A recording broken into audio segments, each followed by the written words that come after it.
I am Jeff Howard. I'm the Director for the Office of Lesbian, Gay, Bisexual, Transgender, and Queer Student Life here at the university. My pronouns are he, him, and his. I want to welcome you tonight to see Cece McDonald. We are all very, very excited that you are here and that we have a full house. Before we begin, I just want to thank our co-sponsors for this evening, the Institute of Politics, the Office of Multicultural Student Affairs, the Center for the Study of Gender and Sexuality, the Center for the Study of Race, Politics, and Culture, and the Law School, and especially thank you to the Law School for providing this wonderful space for us. Just a quick announcement, there is a single-use restroom all the way down the stairs. You'll see it marked off. If you need to get up during the middle of this, please feel free to do so. I also want to make a plug for next week's RISE event. It is, sorry, I'm looking it up because I don't have the flyer in front of me. And of course it disappeared. Gotta love technology, right? Yay. Mercury retrograde. Right. So we are bringing Blake Leeper, who is a Paralympic athlete. He's hoping to compete in the U.S. Olympics in 2016. And he's going to be here on Wednesday, October 22nd from 6 to 7 p.m. in Ratner Athletic Center. This is part of the RISE series, so I do encourage all of you to attend. It's going to be a really great event. It's co-sponsored by the Office of Multicultural Student Affairs and Athletics. So without further ado, I'm going to introduce Amanda Michelle Jones, who is a fourth-year PhD student in the School of Social Service Administration, who is going to introduce Cece.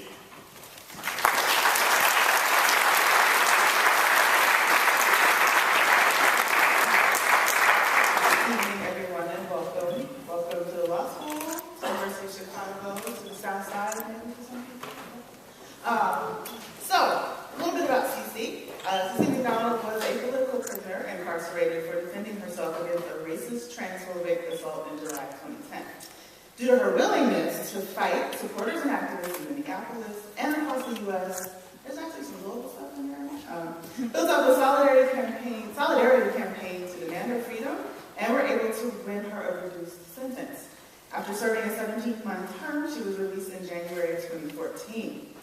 After being released, Cece quickly became a leading and outspoken fighter in movements for LGBTQ liberation, prison abolition, and racial justice. She's currently actually working on a forthcoming documentary with actress Laverne Cox on her page. It's called Free Cece. And she was the Grand Marshal of Seattle Pride this year. She received the Baim Civil Rights Award, and she's spoken on Democracy Now! And SNBC and various other media outlets. Like a lot of other people, I have actually developed a personal affinity for Cece McDonald, but we never met before about half an hour ago. I first learned of her 3 years ago through my first-year internship at the UPenn LGBTQ Host Home program. My supervisor was Vaughn Wade, who's actually an alum of Chicago as well. Yes, and they kind of told me about Cece's case, and I was horrified. It really helped me a lot in my one-to-one work with the youth that we were working with. We had trans youth, of course, who lost their homes because of their gender identity. And I kind of was aware of micro-level violence, right, between people, amongst families, within communities, but I didn't know the depths and breadth of the systemic violence that occurred. Like, the prison industrial complex could just decide what gender you are and put you with the wrong folks because they said so. And so it just kind of really devastated me. And learning about this, learning about Cece's story, really led me to become more informed about trans community, about the work that needs to be done, and all of that informed my work as a clinician and as an activist. And so it really actually ended up helping because I have a sibling who is currently transitioning, and so it was all like kismet. So, that said, I am super, super ecstatic to welcome Cece McDonald to Chicago for the 2014 October lecture. We're grateful to have her share her story, and I hope you all are at least as inspired, informed, and educated as I have been. Welcome, Cece.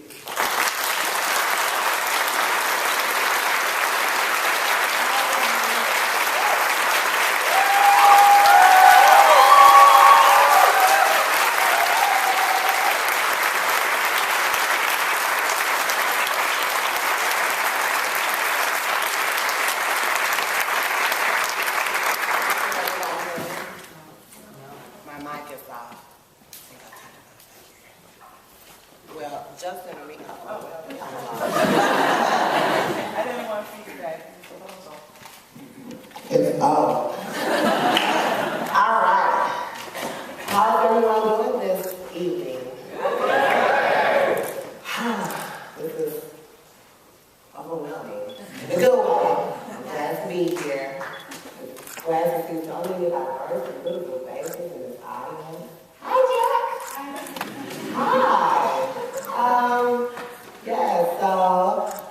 Cece, and I first want to say thank you to the people who's doing the hashtag UFCC. That means a lot. That might be the title of my new show, /book, whatever.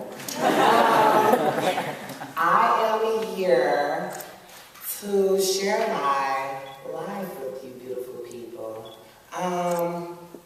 If a lot of people don't know my story, in 2011, me and my boyfriend and some friends of mine decided to walk to a grocery store at an ungodly hour. And during that trek, we came across a bunch of neo-Nazis who felt that it was okay to verbally, physically attack us. It was a situation that has not been new to me. I've always dealt with, homophobia when I identified as a gay boy, or transphobia as I transitioned and now identify as a beautiful African American woman. And what was new for me in that situation was dealing with the fact that racism is very much alive in this country. I won't get into some of the things that they said because, I want to keep this as lighthearted as possible. But the things that were inflicted on us both verbally and physically were damaging to who I was as a person. I spent a lot of my time in jail, and this was before I was charged and a little bit afterwards. Beating myself up every day for being black and for being trans. Just knowing that if I was white and if I was cis, I would have so much more privilege. I wouldn't be in this situation.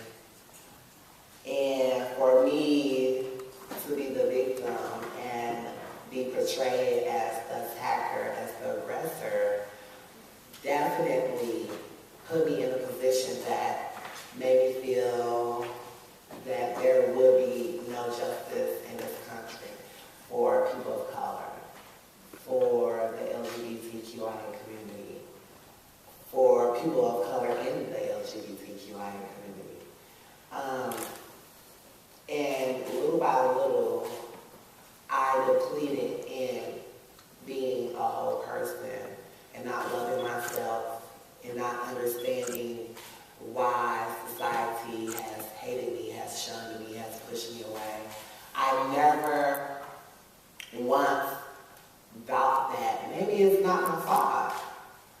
And that's until so many of you beautiful people here and across the country have come into my life, whether you wrote a letter to me while I was in prison, or if you sent me a book, which was more important because that gave me the grounds to educate myself, to know what slavery really is, to know what the prison industrial complex is, and how it was systematically implemented to affect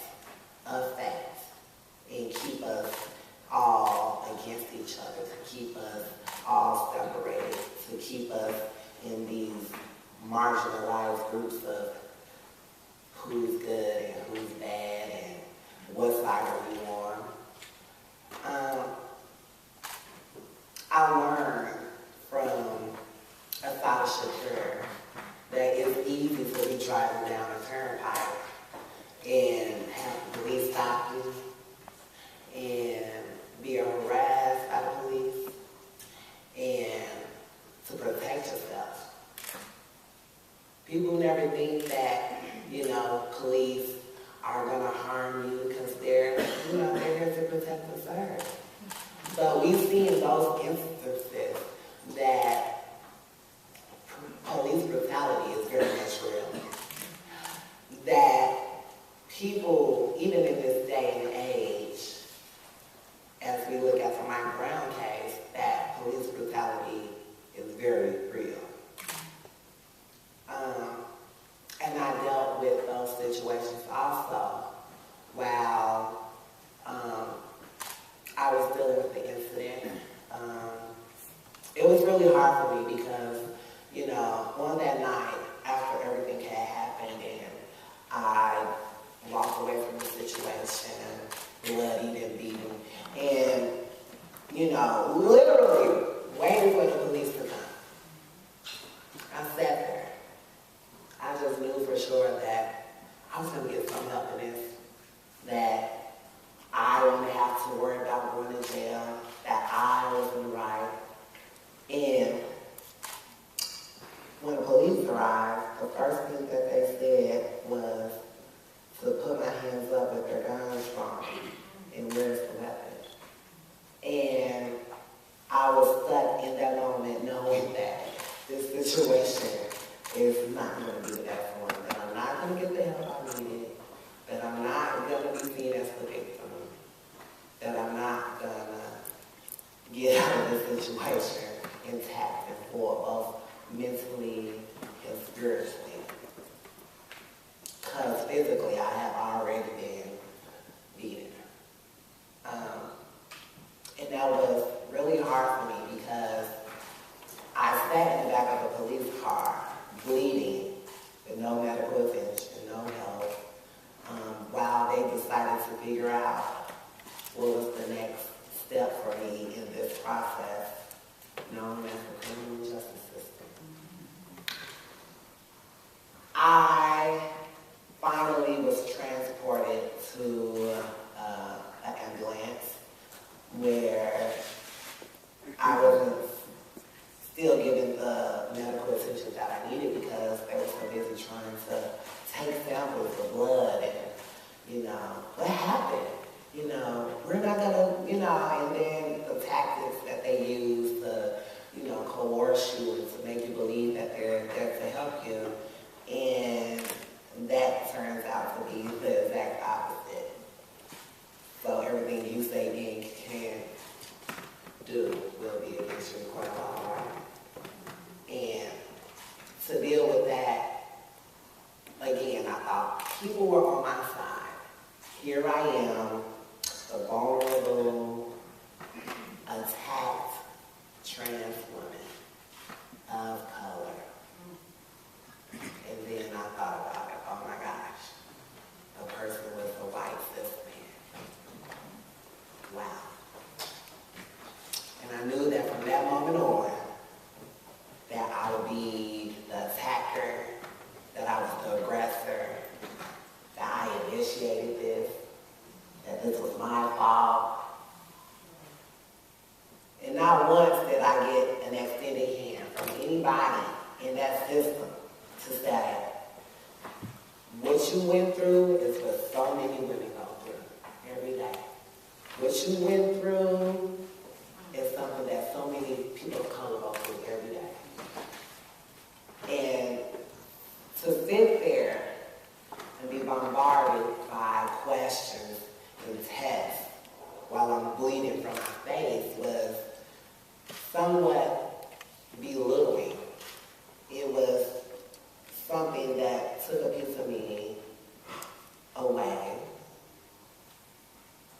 forever. That I know that there's nothing other than to, one, end this situation as best as possible. So I was going through trial and everything. I knew that as a black person, whether I was trans or cis, I just knew that as a person of color, that if I got up in that stand and my jury of peers decided to, you know, take on my case, which were nothing but mostly older, richer white folks, I knew that there would be nothing that would get me out of this. There was nothing that was going to save me from what I was facing, which was at most 80 years. charged me two murders on my body. So I could have been found guilty on one or both, depending on how the jury found necessary. And I sat there in that room every day, reading Mumi Abu-Jamal, reading Asada Shakur, reading Angela Davis, knowing that all these people have been through this and are teaching me this.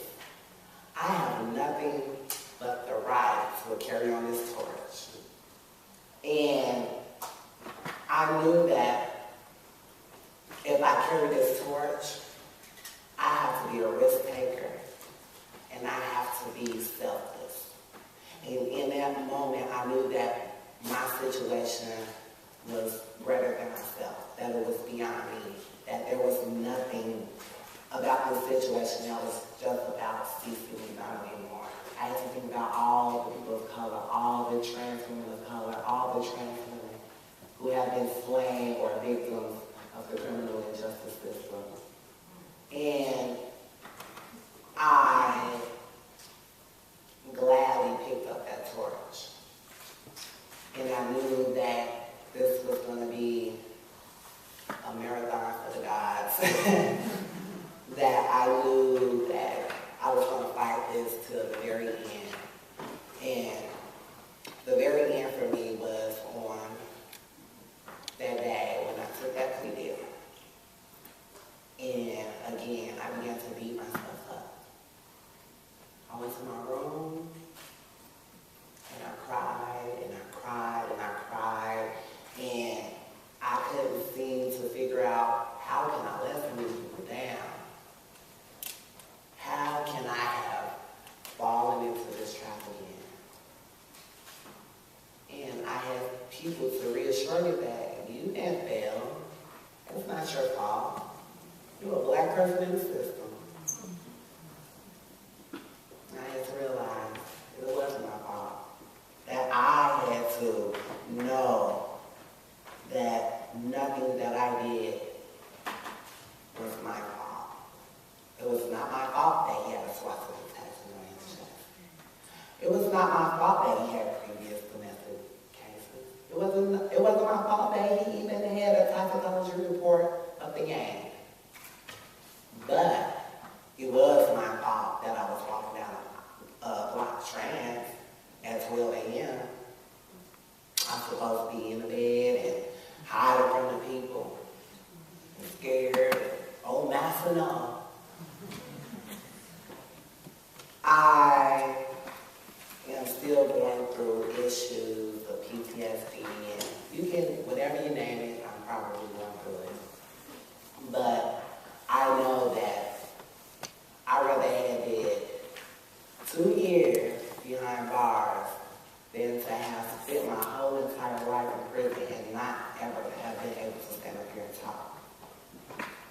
So I didn't lose. They thought they were winning, but I didn't lose. And it's really important that every day of my life, up until the day I die, that I inform people, that I educate people, that I tell people the truth. And I'm not talking about the sky is blue truth. I'm talking about the prison industrial complex fuck up communities truth. That violence against trans women is very real truth. That people of color are marginalized and targeted truth. And for me, that is way more important than beating myself up every day about the what ifs, the couldas, and the shouldas. Because that's all behind me. I can't change none of that. But what I can do is inform people to gather by the masses and make sure that we march and that we all have our voices heard. That we all have a stand. Who were in the Q&A earlier? Can y'all put your hands up? Okay, thank you. Hi.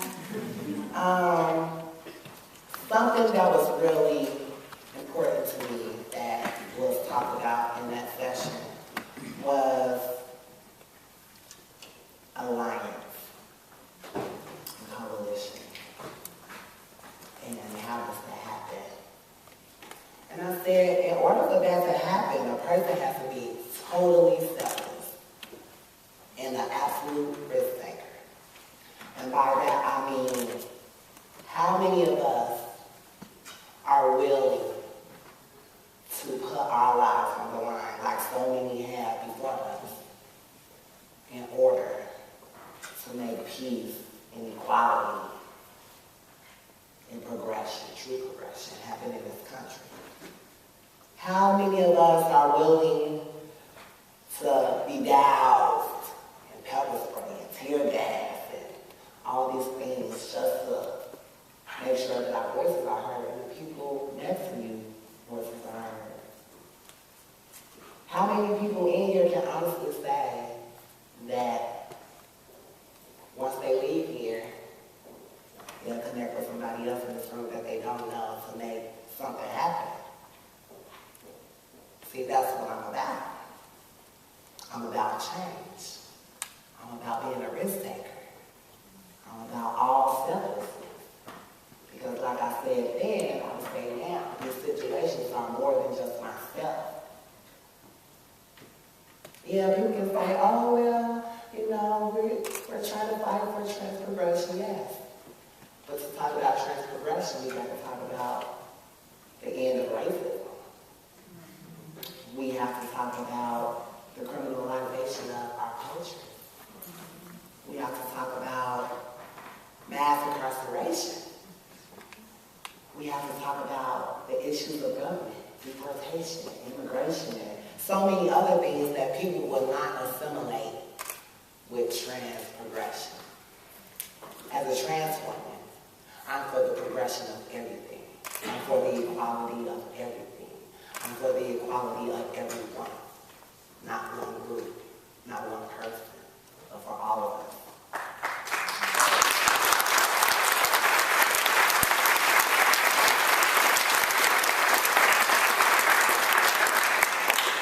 It takes more than myself. But damn it, if I gotta do it by myself, I will.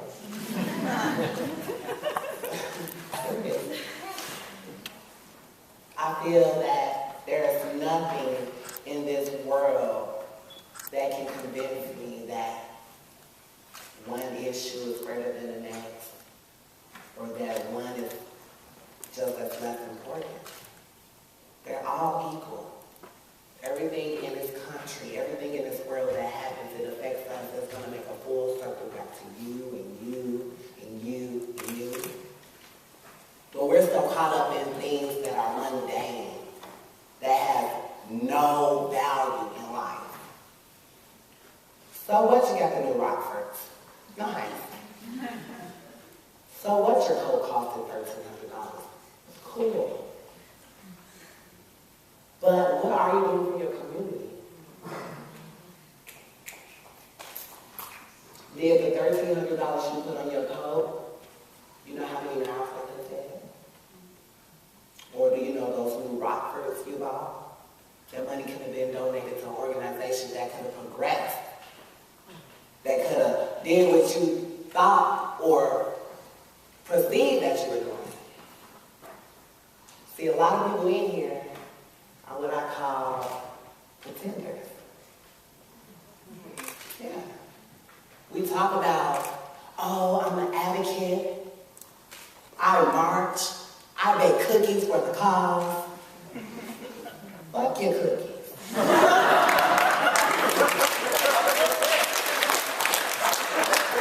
When was the last time you stood in front of a police baton with your friends and kneel down in the street and corrupted some shit and caused total chaos? Oh, okay. We need to be more about action and less about talking. Every day in my life, as I struggle, being homeless, being broke, and all that, I still make sure that I am on the front line. Because none of these things can go with me in the afterlife. There will be no guilt with me. I cannot look at the tube every day and see people dying, people suffering, people hurting, and not have some empathy, some sympathy, something inside of me that causes me to want to take action. And if you want to take action, that's where it starts.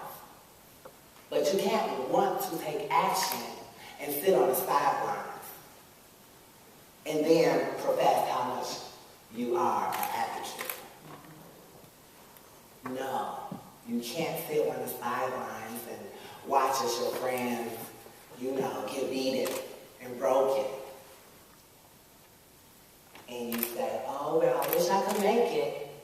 But Lady Gaga was in town that night. So Lady Gaga was more important than the children suffering in Gaza. We need to be selfless and risk takers. How many people in here can say, honestly, that they have stood up for a friend, stood up for an ally? Not with them being in your face, because that's easy. But how many of you have actually, behind closed doors, have dealt with some type of bigotry, some type of racism, some type of sexism, classism, and stood up for somebody? We need to be more selfless. We need to put ourselves on the line. Sometimes we don't think about what we get back. But think about what you do get back. Think about how that changes somebody. Think about how that is instilled in that person. I swear for me, it seems like every day, and I was just saying this earlier, every day I'm always coming out. My coming out is never over. And it's not just me coming out as a trans woman. It's not just me coming out as an African American woman. Every day I'm coming out as an advocate. Every move I make. So don't say nothing fucked up around me because I'm going to tell you about this stuff.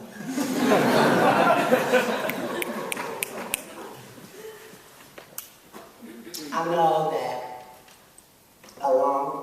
for a long time I never really wanted to take this role as a leader. I didn't understand what people found so fascinating about me. Why? Because I did what was taught to me by my mom, a black woman, defend yourself. And then I realized that everybody doesn't have that opportunity.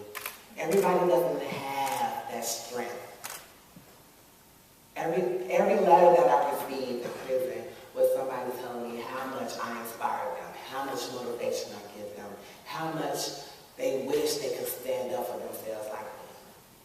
And a lot of those letters I wrote back and said, well, damn it, stand up for yourself. It's only within yourself to believe these things. Just like within myself to believe that if people want me to be a leader, then I'm going to be a leader. But I'm going to make sure I do it right. I'm not going to sit around and say one thing and do another. I'll be damned if I'm a hypocrite. But how many people in here can say the same thing, though? How many people in here can actually say that, oh, I was at Chipotle and somebody was talking about black people? And this is for the white people in here. All of you with privilege. Because see, y'all don't want to acknowledge that. Oh, I'm gay, oh, I'm lesbian. You still got privilege. When was the last time you heard somebody say something so disgusting about black people that you,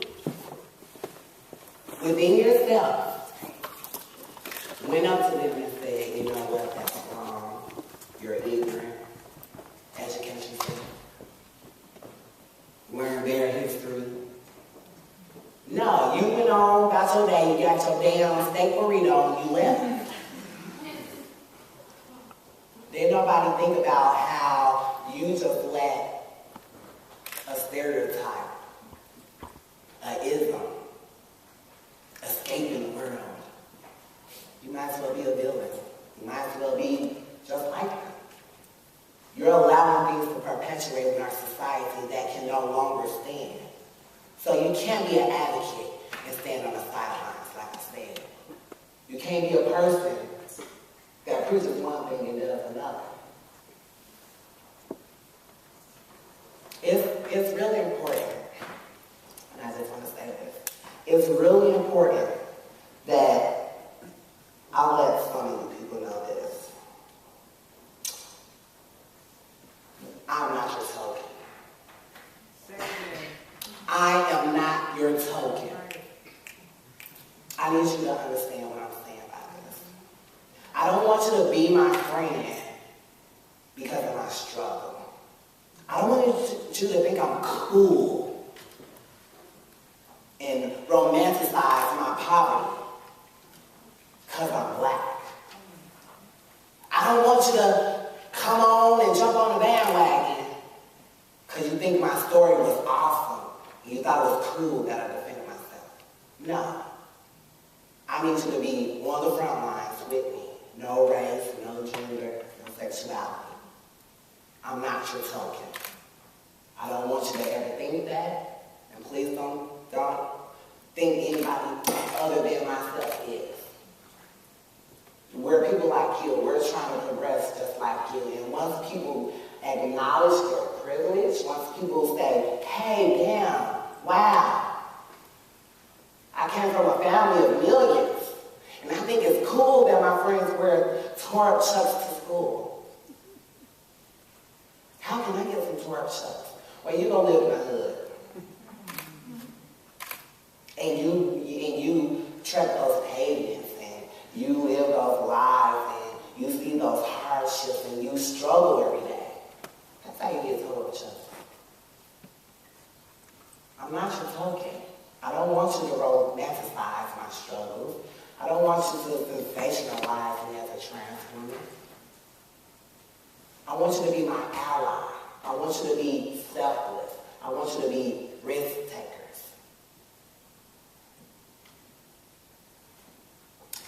It's really funny because I've always been a very vocal person. Yeah, since I was young. I don't know tell me all the time. Matter of fact, when we came here to film for the documentary, she said, Cece, you're mean. I said, I'm mean. I said, why you say that? She said, because you're just so, you're mean.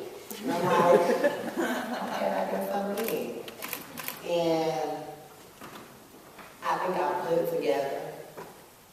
I think because I am as vocal as I am, that I have no filter, that I have no hold bar, that makes me mean, that I don't care about hurting your feelings, to tell the truth.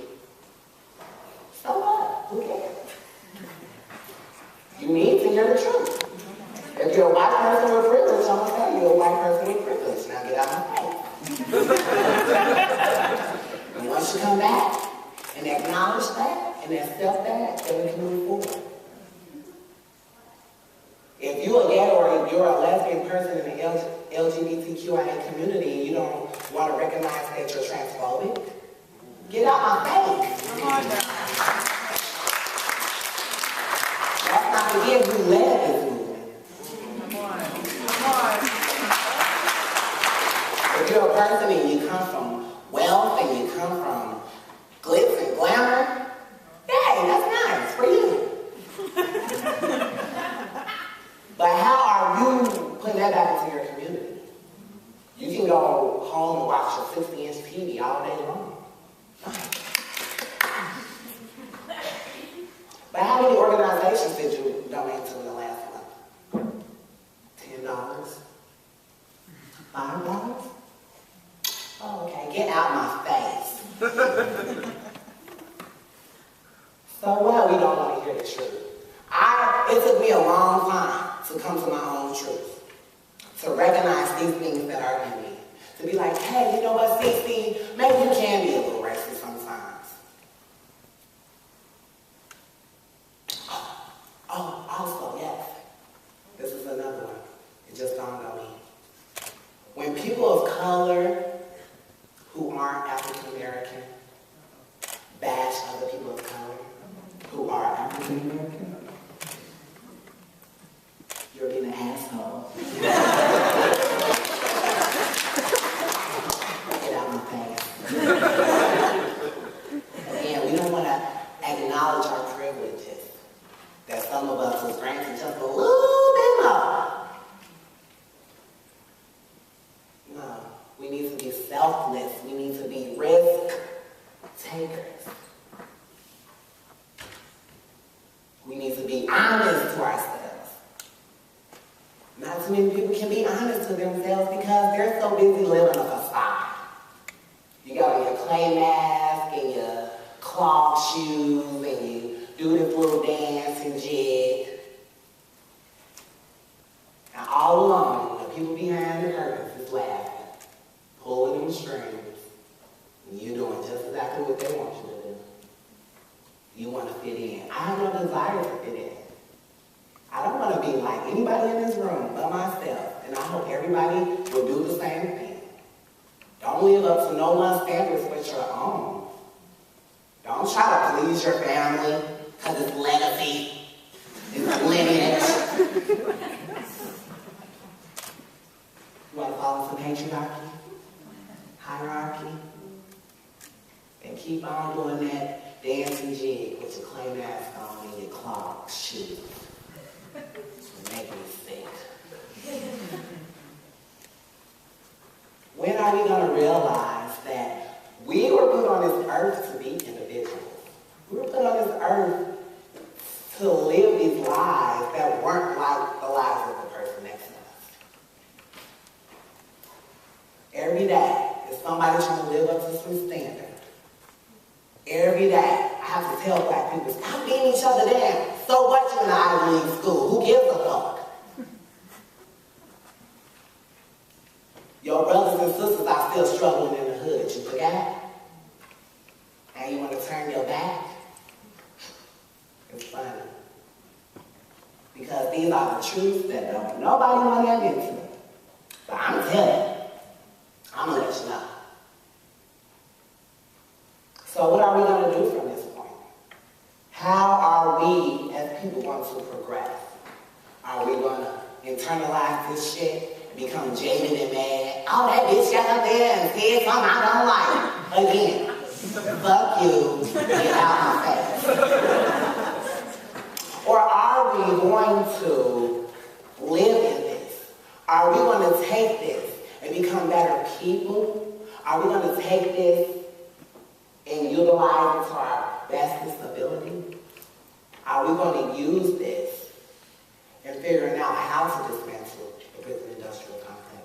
Are we going to talk about this, or are we actually going to do this? How many people in here are going to leave here today and at least tell one person? In person, not on Twitter, not on Facebook. Literally, tell somebody in person. Shit's real out here.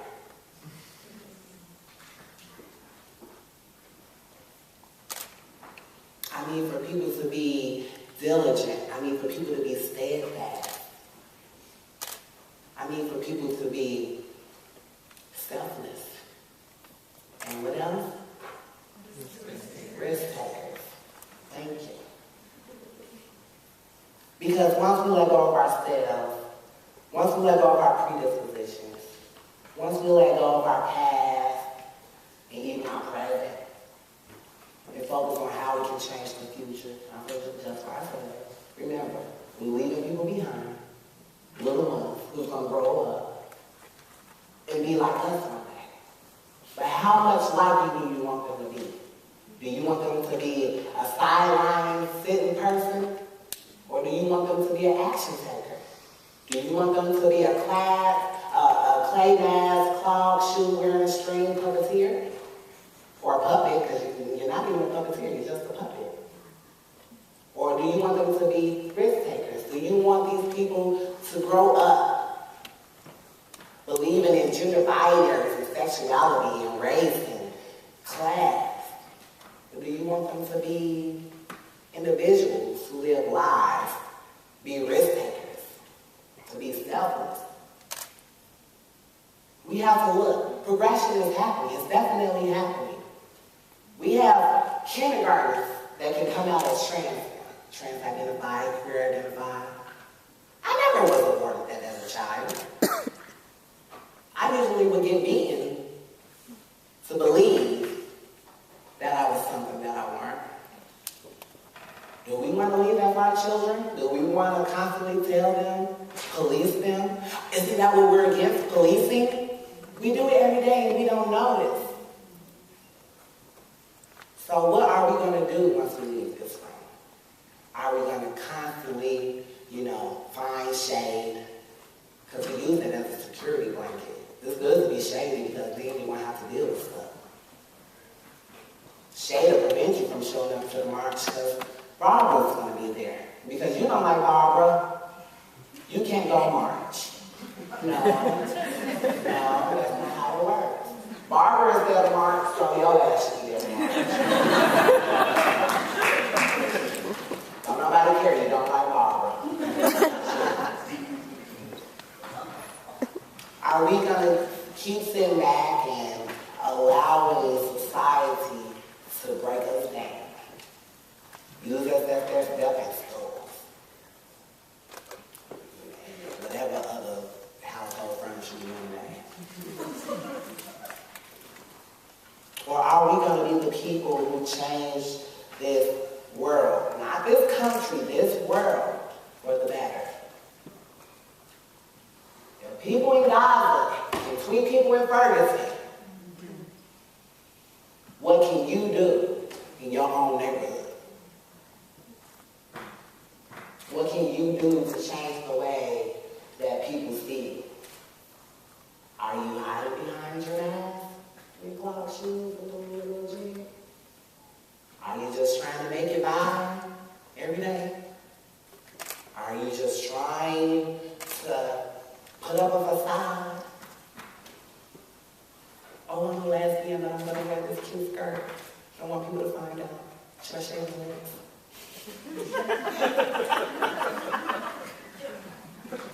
Or are you going to be yourself? Are you going to be the person that you were supposed to be? However you feel you are on the inside, that's how you're supposed to be on the outside. And that's not just a queer or trans thing. No, that's a human thing. Who are you in the inside? What are your beliefs? What do you stand for? We've been so caught up in letting other people decide what's moral and immoral for us. But what are we going to do to step outside? What are we going to say, hey, I don't believe what you believe. I don't want to wear these pants anymore. I don't want to wear this skirt anymore. I want to be liberated. Liberated. And to be talking about liberation, we need to talk about being selfless and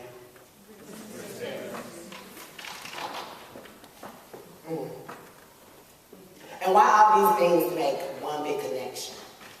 Why? Because they all affect us the same. They all affect us the same.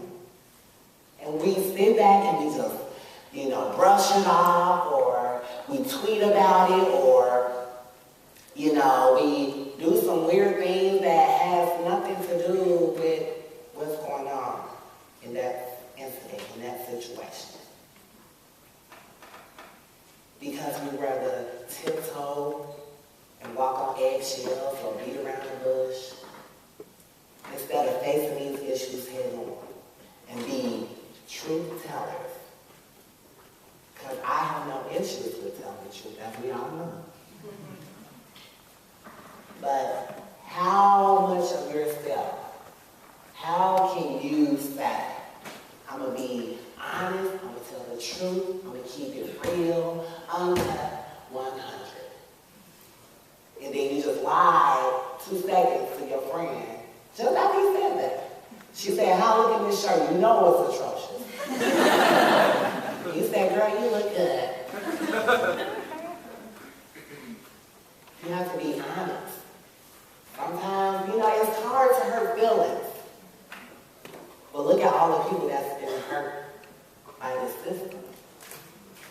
Look at how everyone is, sitting here and happy and jolly. But what about the people in prison? What about the people in detention camps?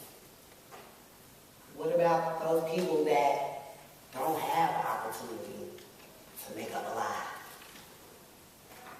Their truths are right there in front of us. And we don't acknowledge this, we don't take action, we talk about it. We lie about it. We build this facade. We need to understand that everything that happens in this world is done because of us. That the laws that are implemented are usually implemented by the people next door to you. Because they feel unsafe. Or they saw some scary political ad. Don't trust Rick Myers. Rick Myers is going to let the prisoners out. And we believe that high. And we instilled that in ourselves, and we thought that, oh my gosh, I can't vote for Rick Myers because he's going to let the prisoners out. But little do we know, those prisoners are innocent teenagers and people who have been caught up in the system that was built from day one to oppress, instill, and destroy. Last time I checked, that was the devil. And we built this facade. And we let it perpetuate in our society.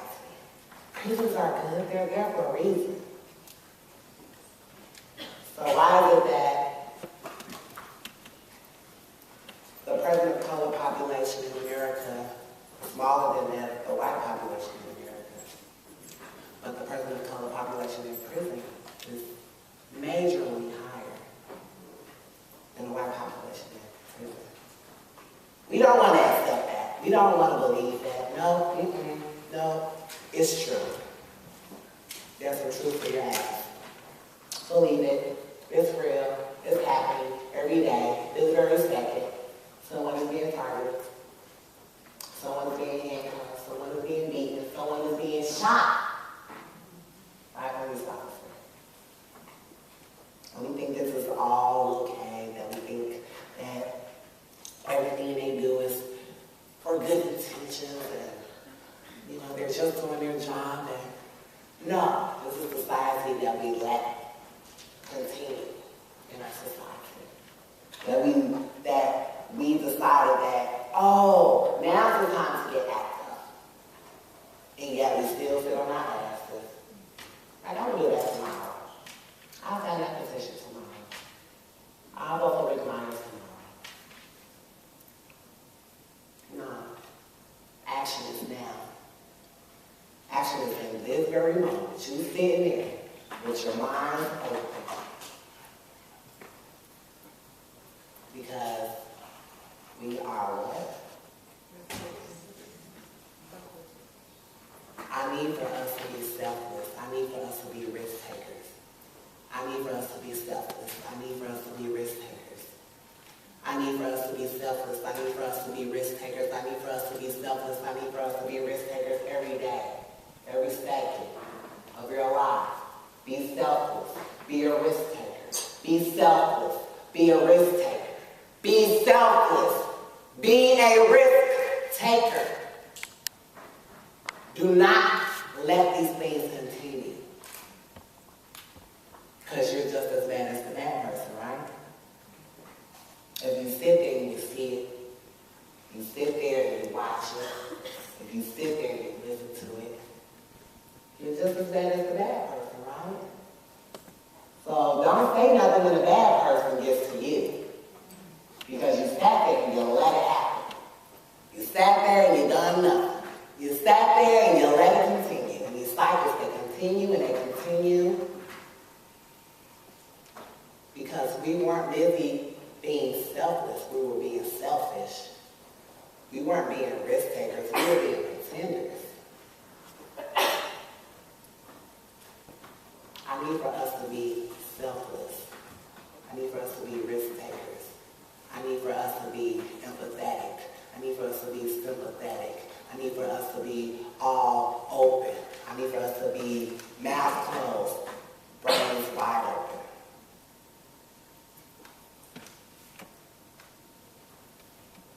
My life has been changed forever. I'm not a prisoner. That was in my mind. My physical was there. My mind wasn't. I transcended to places. I've seen things.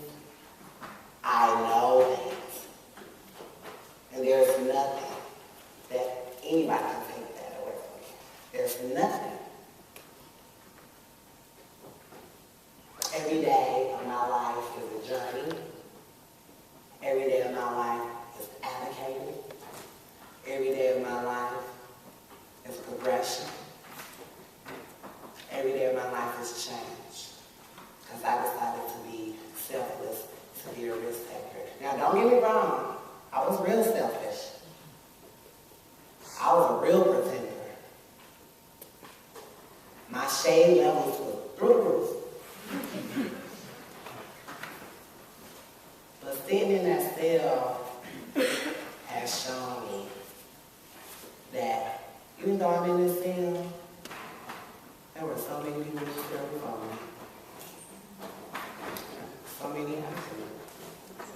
I can change that. We can change that. We just have to let go. We have to think about the real future. Not some fake utopia, but rainbows and unicorns, yes, that's fun. Don't get me wrong. Everybody loves a unicorn. But the realities are, while we're dreaming of rainbows and unicorns, they're figuring out what to build against prison. Mass incarceration is definitely valid. It exists. It affects the people in my life, my cousins, my brothers, my sisters, my friends, my family, my enemies. Nothing's going to change that. Violence is definite. It's here. It shows its face every day. When you turn on your TV, whether it's fictional or non-fictional, and we internalize that, and then we hate each other. I'm not gonna lie, every time I hear of a trans woman being slain, a piece of me just dies, a piece of me just wants revenge, a piece of me is looking for vengeance. And this is how I get vengeance. I tell the truth.